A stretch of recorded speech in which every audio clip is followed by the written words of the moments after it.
오늘 본문의 말씀은 요한복음 7장 25절에서 36절까지 말씀입니다. 먼저 우리가 생각해 보려고 하는 것은 이 그리스도의 그 오심에 대한 선입견이 그들에게 있었다. 말씀해 보면 그러나 우리는 이 사람이 어디서 왔는지 아노라.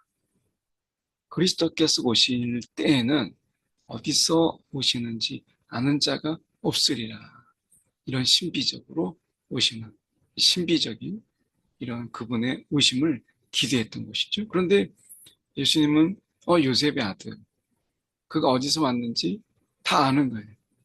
그 평범한 삶을 살았던 그의 삶 속에서 갑자기 그가 그리스도다라고 하는 것에 대해서 사람들이 의아심을 가졌고 그것에 대해서 믿을 수 없다라고 한 것이죠. 그리스도는 자신들이 생각하는 이런 방식이 아니라 그리스도께서는 오실 때 이렇게 어디서 오는지 아는 자가 없어야 되는데 이거는 너무 뻔히 알고 있다. 이렇게 생각한 것이죠. 그러니까 신앙 안에서 깨야 될 선입견 참 많죠. 이러한 선입견이 우리 가운데 있음으로 인해서 믿음을 방해하고 믿음의 걸림돌이 되고 믿음에서 우리가 한 걸음도 나아가지 못하는 이런 모습들을 보게 되는 것이죠. 선입견을 넘을 수 있는 것, 선입견을 뛰어넘게 하는 것, 이게 믿음인데 선입견에 걸려서 한 발짝도 나아가지 못하면 믿음은 자라지 않고 믿음이 어떻게 할 수가 없는 것이죠. 오늘 혹시 우리가 안에 신앙의 선입견이 있지 않을까? 내가 못하는 것은 주님도 어려운 거 아닌가? 내가 닥친 문제, 어려움, 또 힘든 일, 기도한다고 내가 풀지 못하는 문제를 주님께서 해결하시겠어? 이렇게 되면 믿음의 기도를 드릴 수 없는 것이죠. 오늘 그분은 나와 다르다. 그리고 우리가 생각했던 방식으로 일하시는 것이 아니라 주님은 주님의 방식으로 일하신다. 라고 하는 것을 우리가 다시금 생각해 볼 필요가 있어요. 우리의 선입견에 갇히지 말라. 라고 하는 것입니다. 그러면서 예수님께서 말씀하셨어요. 나는 아노니 이는 내가 그에게서 났고 그가 나를 보내셨음이라 라고 말씀하죠. 이 말씀 속에서 지금 내가 그에게서 났고 라고 하는 것은 이 본질적으로 그분과 함께 같이 처음부터 같이 계셨다라고 하는 의미 속에서 그에게서 났고 하는 것이지 오늘 이단들이 이야기하는 것처럼 예수는 하나님의 피조물이다 이런 뜻이 아니에요. 여기서 그에게서 낳고 라고 하는 것 이것은 I am from him 이라고 되어 있어요. 그에게로부터 이 얘기죠. 그와 함께 뭐 이런 거예요. 그래서 내가 낳았다라는 게 아니잖아요. 그에게서 낳고라고 하는 이 말씀은 그와 함께 있었다. 그리고 그가 나를 보내셨음이라 라고 하는 것이죠. 영적인 질서가 있었다 라고 하는 것이고 그분의 뜻대로 그가 나를 보내셨습니다 라고 말씀하십니다. 하나님의 보내심. 오늘도 우리가 주님의 보내심을 받은 자들이죠. 이 보내심에는 분명한 사명이 있고 목적이 있어요. 오늘 내가 이 땅에서 살 때 예수님께서 그 보내신 자를 위해서 사셨던 것처럼 오늘도 우리를 보내신 자를 위해서 그 예수를 위해서 살아가는 삶. 이것이 우리의 삶인 거죠. 그래서 그분이 우리를 보내셨기 때문에 보내신 자를 위해서 그리고 보내신 자의 뜻을 따라 살아가는 삶.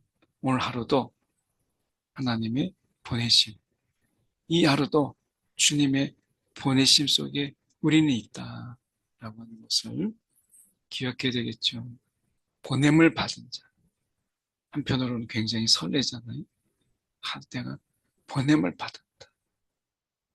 오늘 우리가 할 일 중에 그 보내신 자의 뜻을 먼저 앞세우는 그런 저와 여러분이 되길 원해요.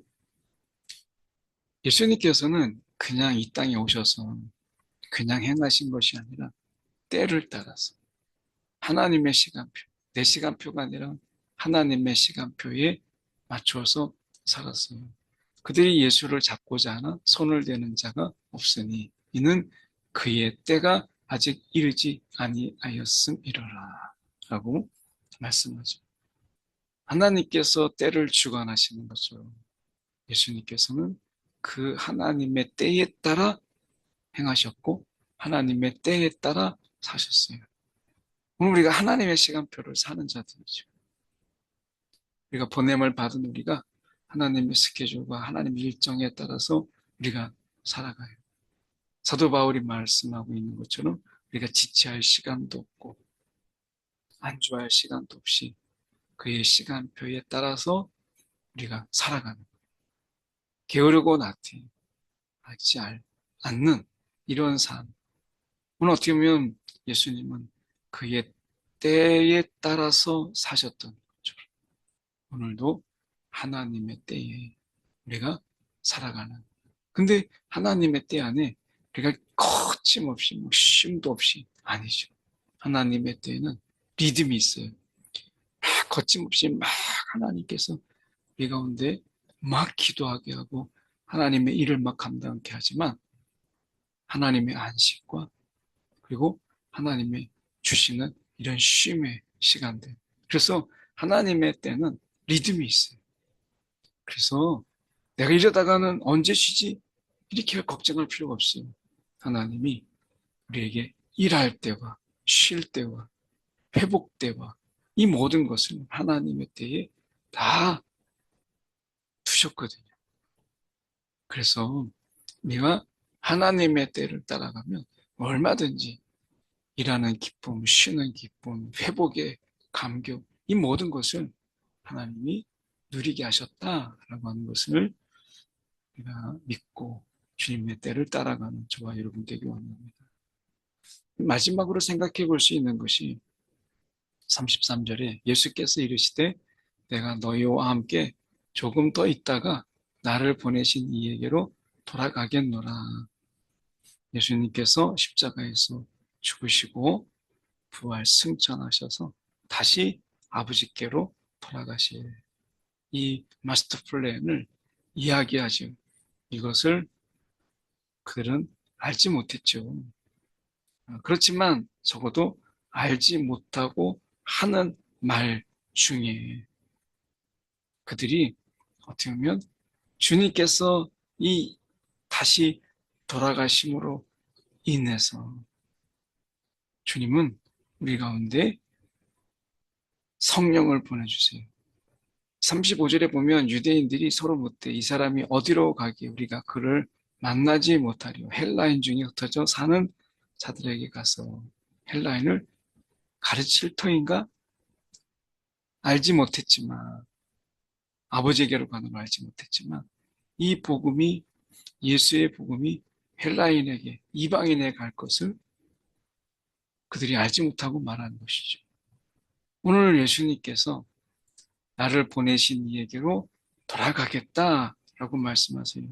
이것으로 인해서 우리는 또 다른 보혜사, 이 보혜사가 우리 가운데 성령이 임하시고 이 성령을 통해서 복음이 이방인에게 전해질 것을 그들이 알고 하는 얘기가 아니라 알고 하지 못했지만 맞는 이야기를 한 거예요.